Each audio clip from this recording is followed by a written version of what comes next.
Hi guys, so this time naman solve naman natin ang partial fraction case 1 which is the linear factors. Ang given naman natin example which is 11x minus 5 over x squared minus 5x minus 14.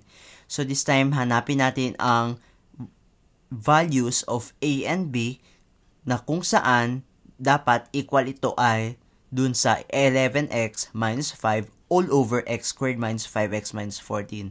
So, finactor out na natin muna. So, factors ng x squared minus 5x minus 14 ay x minus 7 and x plus 2. So, ang gagawin natin is cross multiply natin itong term. So, i-perform natin which is magiging a natin. Tapos, meron tayong isang naka-quantity. Still the same pa rin. So, which is the same pa rin, x plus 2. Then, isa is x minus 7. So, after dito is kailangan natin i-distributive property which is ax plus 2a plus bx minus 7b. So, na-distribute natin to each term ang kanilang respective coefficient and at the same time terms. So, na-simplify na natin. So, anong gagawin natin is equate natin ito dun sa numerator which is the 11x minus 5. So, ang gagawin natin is combine natin. So, i-combine natin with the same variables. So, ito. Yung susunod na i-combine naman natin ay pagsasamahin natin itong coefficient. Yung nakabilog din. Okay, so this time, i-operate natin ang mga ito. So, ang una natin which is ax plus bx is equal to 11x.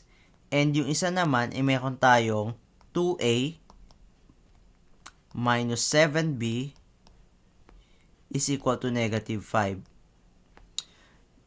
Yung sa equation number 1, pwede natin i-simplify. So, ito ay magiging equation number 1 natin and equation number 2. So, equation. So, makikita natin na ito ay pwedeng maging, so, common term natin ay x. So, pwede magiging a plus b is equal to 11. Yung isa naman, as is pa rin, pwede natin magawin 2a minus 7b is equal to negative 5. Pwede natin i-express in terms of the system. So, naka-system of equation na rin ito. So, gamitan natin ng substitution method para makuha natin b is equal to something.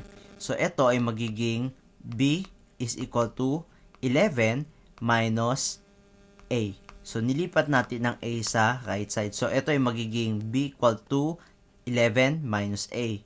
So, using substitution method, sub method, ito ay magiging 2a minus 7 times yung substitution natin na 11 minus a is equal to negative 5. So, simplify natin to each of the respective terms. So, with 2a minus 77, positive a is equal to negative 5. So, ito yung magiging 9a is equal to negative 5 plus 77. So, simplify natin. Ito yung magiging 9a is equal to 72 divided by 9. A is equal to 8. So, ang value ng a natin is 8. Pero meron pa tayong susunod na value which is b.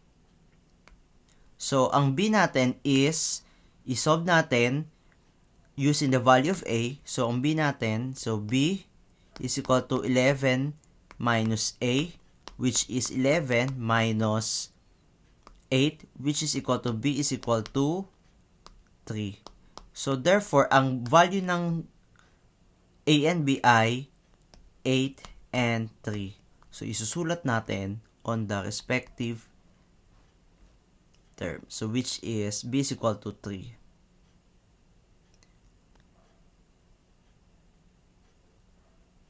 On our next exercises, kayo po ang gagawa nito.